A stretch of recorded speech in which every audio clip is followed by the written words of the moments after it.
Hello everyone and welcome to another update on Bionic. Bionic is an experimental project that I've been hacking really on the top of in order to get some experience with Blazor. It's been a long time since I developed C#, so this gave me the right excuse to get into it. Anyway, its current version is 1.0.17 and that had some fixes to the service generation that got broken due to some updates on the latest release of Blazor, which was 0.5. 0.5 of Blazor adds server-side rendering, and Bionic 1.0.17 also adds Capacitor platform integration. So now in this video I should be able to show you how to generate services in a much nicer, easier way with less changes that you need to do due to the addition of a new attribute, and also how to go from 0 to Android in a few minutes. So let's start with that. Oh, before I go on, so if you are not familiar with Blazor, please visit blazor.net and read about Blazor. Blazor is currently being developed by Microsoft. It's an amazing framework built on the top of WebAssembly, and you can read how to get started and all that in their documentation. So let's create a Blazor app.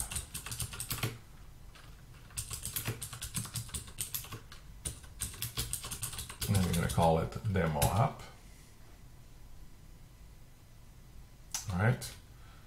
So now let's go into Demo App. And the first thing I'm going to do is compile and run it like this. And we're going to change it to this terminal. So while this starts,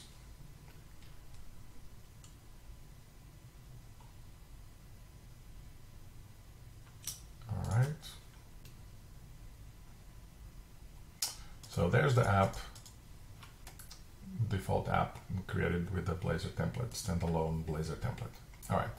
So now we're going to initiate this with Bionic. So Bionic needs to be initialized on the project that we're going to be working with. So now we have initialized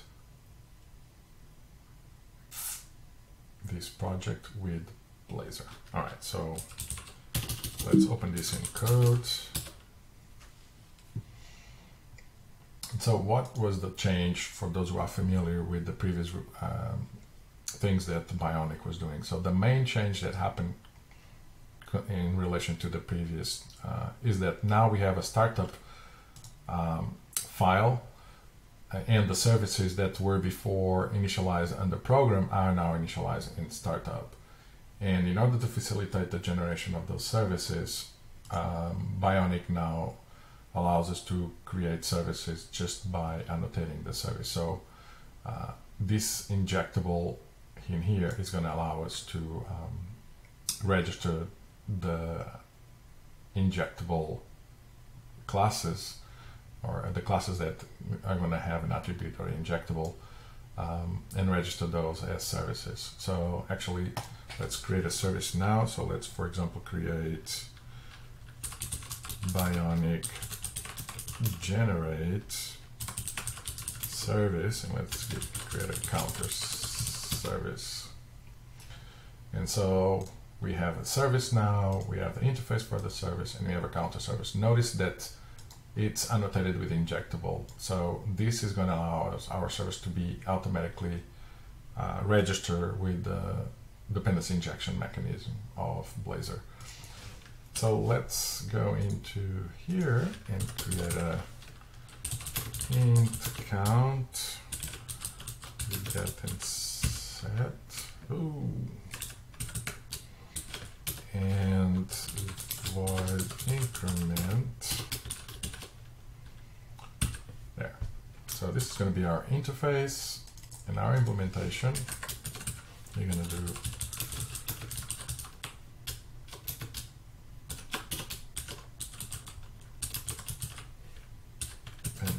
initialize this with 0, and the other one is a void method called increment.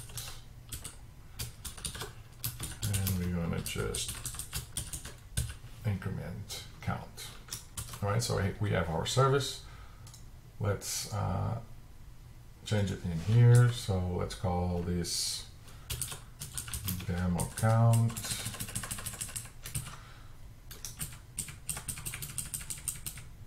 Let's inject the first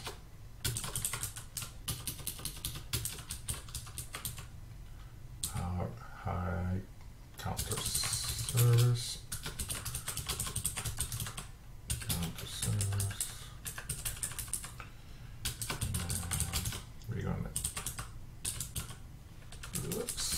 We're gonna add the count variable in here, and we're gonna increment it in here. Increment, and we can get rid of count here. All right. We can also remove this. So this is nothing new. We saw this similar service in the past.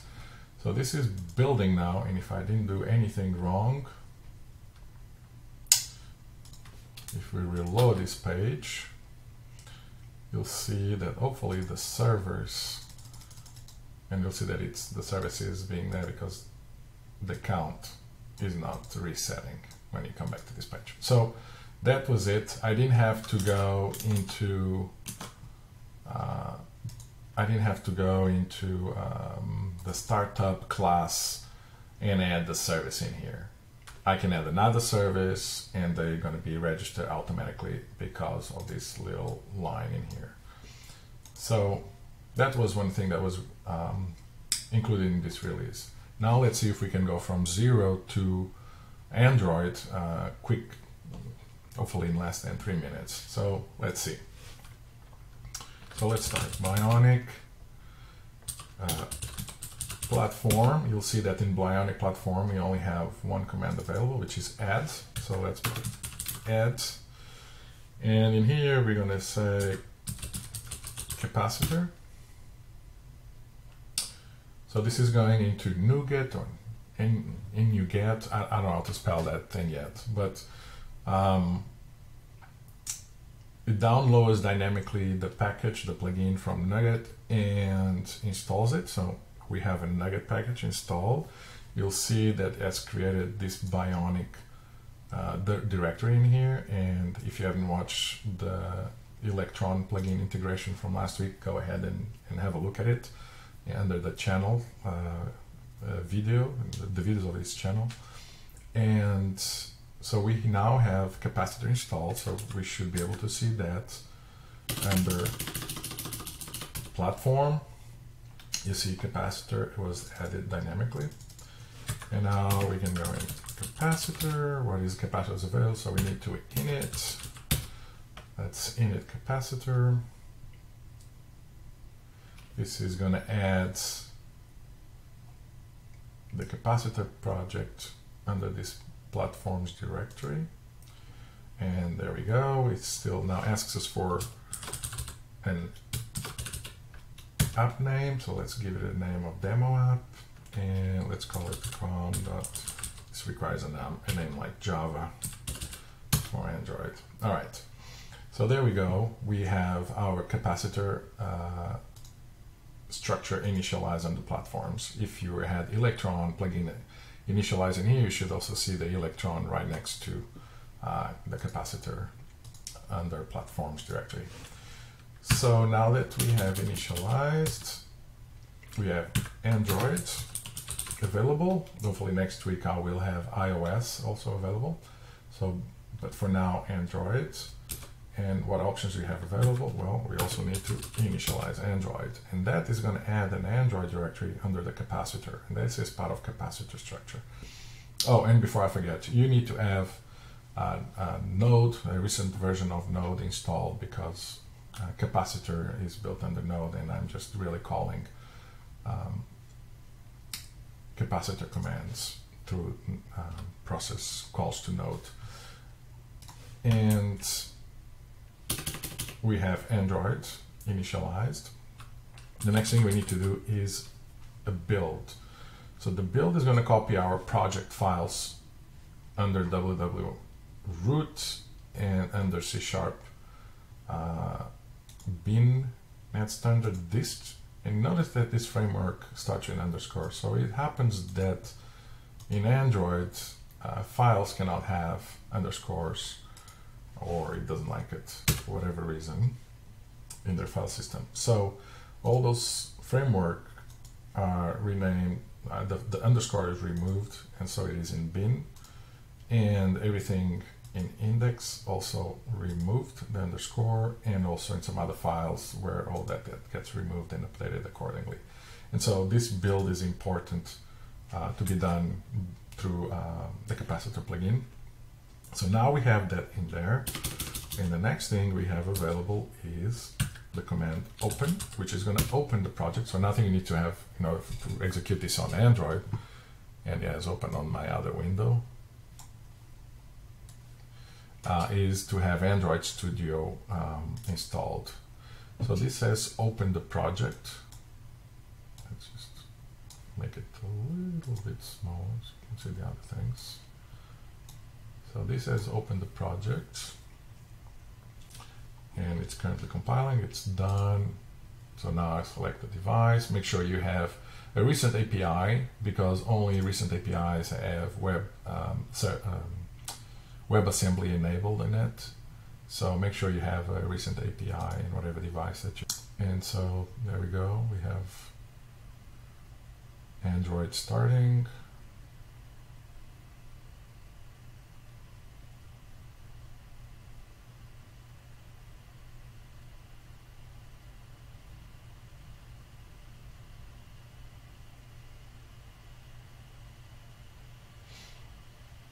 So this takes a little bit on the first time, but after that becomes a little bit faster.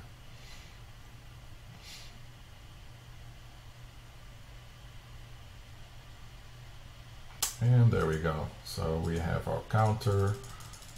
If I go fetch from there and I go back to the counter, and now the process of development would be the same. You come into your pages, and let's remove the demo out of the counter. And let's go Android demo. Okay, Android demo. And we're gonna wait for this to restart, because we need to have the project pre-compiled before we move into Android. So once this is started, we know that everything is compiled. So now everything has been compiled. We can go check it in here if we want.